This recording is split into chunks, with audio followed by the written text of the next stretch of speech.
Hello, Morehouse. Upbringing was. Nobody cares if you suffered some discrimination. And moreover, you have to remember that whatever you've gone through, it pales in comparison. Overcame them, and if they overcame them, you can overcome them too.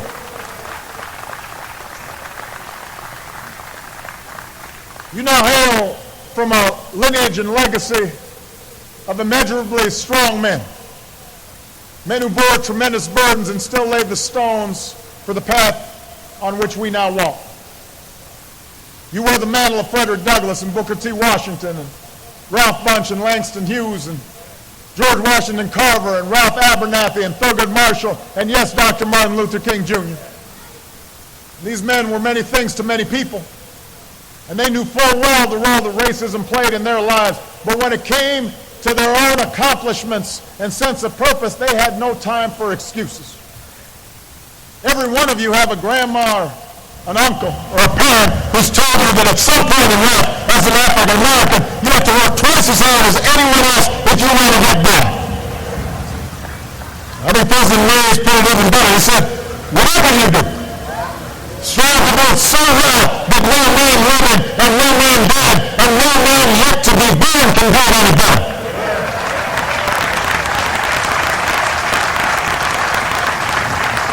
And I promise you what was needed in Dr. Moore's time, that spirit of excellence and hard work and dedication and no excuses is needed now more than ever. If you think you can just get over in this economy just because you have a Morehouse degree, you're in for a rude awakening. But if you stay hungry, if you keep hustling, if you keep on your grind and get other folks to do the same, nobody can stop you. And when I talk about pursuing excellence and setting an example, I'm not just talking about in your professional life. One of today's graduates, Frederick Anderson. Where's Frederick? Frederick right here. I know it's raining, but I'm going to tell about Frederick. Frederick started his college career in Ohio only to find out that his high school sweetheart back in Georgia was pregnant. So he came back and enrolled in Morehouse to be closer to her. Pretty soon, helping raise a newborn and working night shifts became too much, so he started taking business classes at a technical college instead, doing everything from delivering newspapers to buffing hospital floors to support his family. And then he enrolled at Morehouse a second time. But even with a job, he couldn't keep up with the cost of tuition. So after getting his degree from that technical school, this father of three decided to come back to Morehouse for a third time. As Frederick says, God has a plan for my life, and he's not done with me yet. And today Frederick is a family man, and a working man, and a Morehouse man, and that's what I'm asking all of you to do. Keep setting an example for what it means to be a man.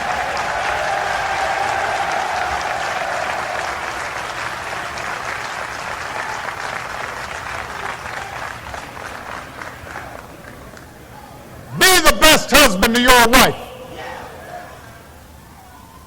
or your boyfriend, or your partner.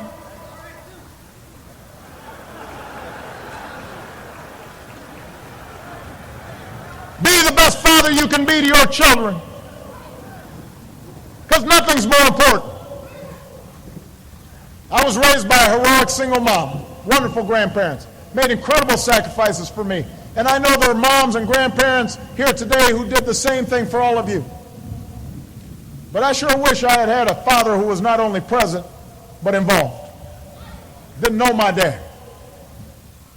And so my whole life, I've tried to be for Michelle and my girls what my father was not for my mother and me. I want to break that cycle. Where a father's not at home. Where a father's not helping to raise that son or daughter. I want to be a better father, a better husband, a better man. It's hard work that demands your constant attention and frequent sacrifice. And I promise you, Michelle will tell you I'm not perfect. She's got a long list of my imperfections. Even now, I'm still practicing, I'm still learning, still getting corrected in terms of how to be a fine husband and a good father. But I will tell you this, everything else is unfulfilled if we fail at family. If we fail at that responsibility. I know that when I am on my deathbed someday, I will not be thinking about any particular legislation I passed. I will not be thinking about a policy I promoted. I will not be thinking about the speech I gave. I will not be thinking about the Nobel Prize I received. I will be thinking about that walk I took with my daughters. I'll be thinking about a lazy afternoon with my wife. I'll be thinking about sitting around the dinner table and seeing them happy and healthy and knowing that they were loved. And I'll be thinking about whether I did right by all of them. So be a good role model. Set a good example for that young brother coming up. If you know somebody who's not on point, go back and bring that brother along. Those who've been left behind, who haven't had the same opportunities as we have, they need to hear from you. You've got to be engaged on the barber shop, on the basketball court, at church. Spend time and energy and presence to give people opportunities and a chance. Pull them up, expose them. Support their dreams. Don't put them down. We've got to teach them just like what we have to learn, what it means to be a man, to serve your city like Maynard Jackson, to shape the culture like Spike Lee, to be like Chester Davenport, one of the first people to integrate the University of Georgia Law School. When he got there, nobody would sit next to him in class, but Chester didn't mind. Later on, he said it was the right thing for me to do. Someone needed to be the first. And today, Chester is here celebrating his 50th reunion. Where's Chester Davenport? He's here.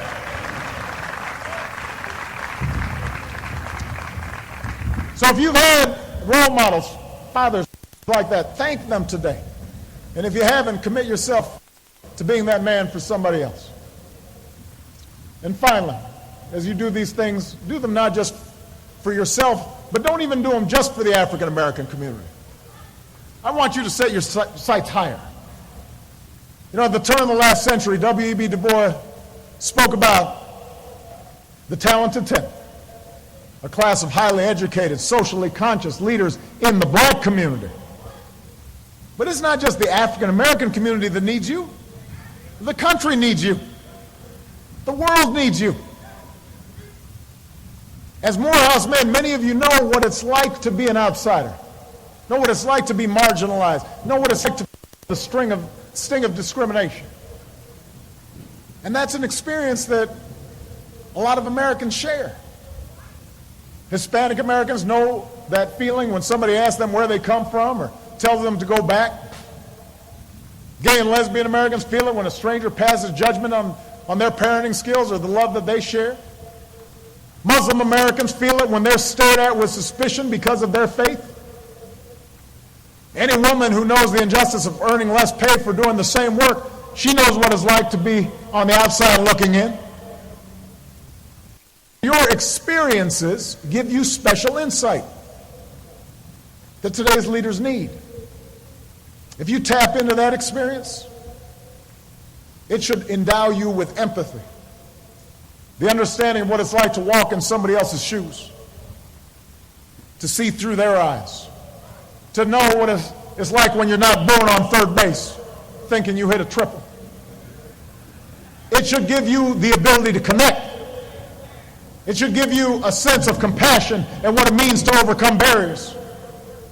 And I will tell you, class of 2013, whatever success I have achieved, whatever positions of leadership I have held, have depended less on Ivy League degrees or SAT scores or GPAs and have instead been due to that sense of connection and empathy, the special obligation I felt as a black man like you to help those who need it most, people who didn't have the opportunities that I had, because there but for the grace of God go I might have been in their shoes. I might have been in prison. I might have been unemployed. I might not have been able to support a family. And that motivates me.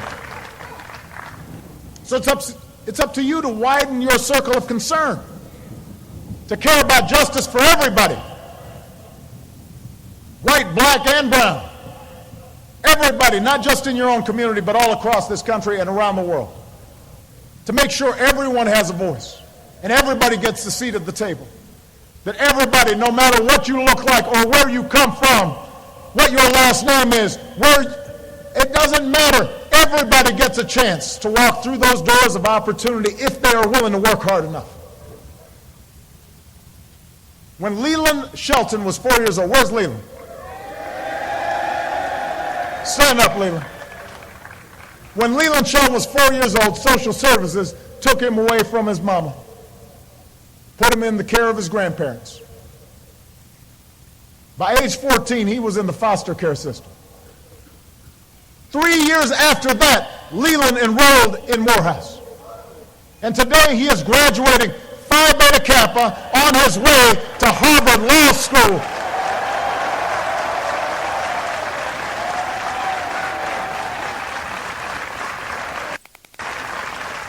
But he's not stopping there. As a member of the National Foster Care Youth and Alumni Policy Council, he plans to use his law degree to make sure kids like him don't fall through the cracks. And it won't matter whether they're black kids or brown kids or white kids or Native American kids, because he'll understand what they're going through. And he'll be fighting for them. He'll be in their corner. That's leadership. That's a Morehouse man right there. That's what we've come to expect from you, Morehouse, a legacy of leaders not just in our black community, but for the entire American community.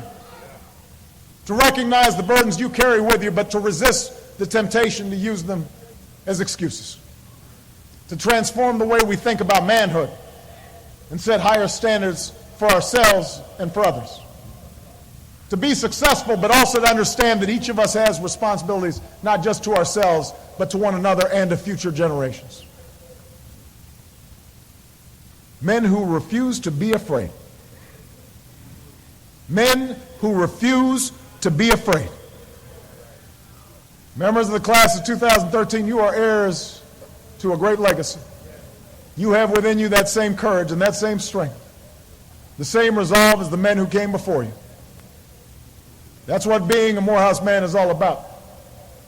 That's what being an American is all about.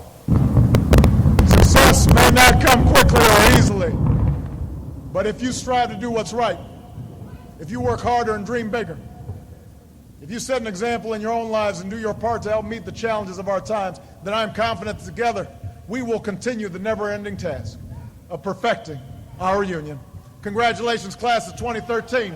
God bless you. God bless Morehouse, and God bless the United States of America. President Obama at Morehouse College. President Obama journeyed to Morehouse College over the weekend to deliver a commencement address. Morehouse College is a historical African-American college. The late Reverend Dr. Martin Luther King was a student there at the age of 15. It has a history of educating young African-Americans, and from many years prior to Dr. King and to this particular day. Thus the setting was set for Dr. King. You heard part of the last part of his address first, and after I'm finished here, we'll have the rest of the address at Morehouse College.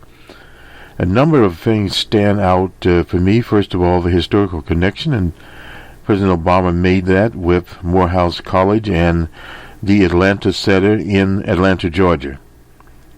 A center of African-American commerce, I guess we'll call it.